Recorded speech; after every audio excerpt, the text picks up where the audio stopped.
අපේ ගමේ පරණ කාලයේ ඉඳන්ම කෑමටත් සුවයටත් භාවිතා කළ රසවත් අල වර්ගයක් තියෙනවා. ඒ තමයි දන්නිල අල. මෙය දම්මල රාජාල කියලත් හඳුන්වනවා. දන්දිල අල පැහැයානුව ප්‍රධාන වශයෙන් දම්, රතු සහ සුදු මේ විදිහට වර්ග කිහිපයකට වෙන්වෙනවා. පැහැය වෙනස් වුණත් පෝෂණ වටිනාකම එකසේම තියෙනවා.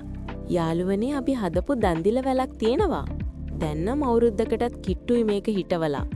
ඒ වැල දැන් මැරිලා. ඒ කියන්නේ අල එරිලා ඇති. හාරලා බලමු නේද?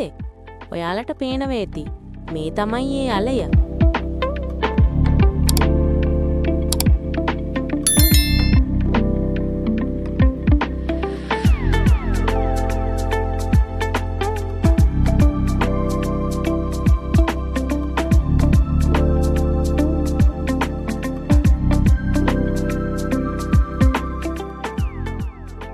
අපි මේ අලේ තඹමුද? මම වටේ පොත්ත පිහියකින් අයින් කරලා පොඩියට කැපුවා. එතකොට ඉක්මනට තැම්බෙනවනේ.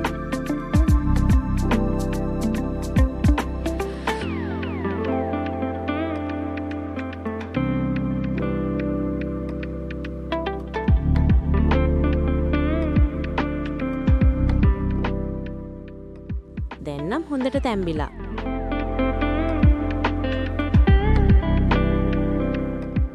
මම වතුර ටික අයින් කරලා ලුණු ටිකක් දාගත්තා.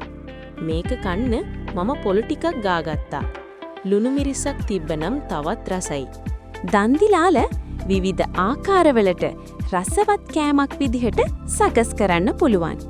දන්දිල කැඳ, දන්දිල චිප්ස්, දන්දිල පානීය නිවැරදි ලෙස පිසුවොත් ඒක හරිම රසයි. ඒ වගේම පෝෂ්‍යදායී වෙනවා. දන්දිලාල රසවත් විතරක් නෙවෙයි, නිරෝගී බවටත් ගොඩාක් වටිනවා. රුධිර පීඩනය පාලනයට උදව් කරනවා.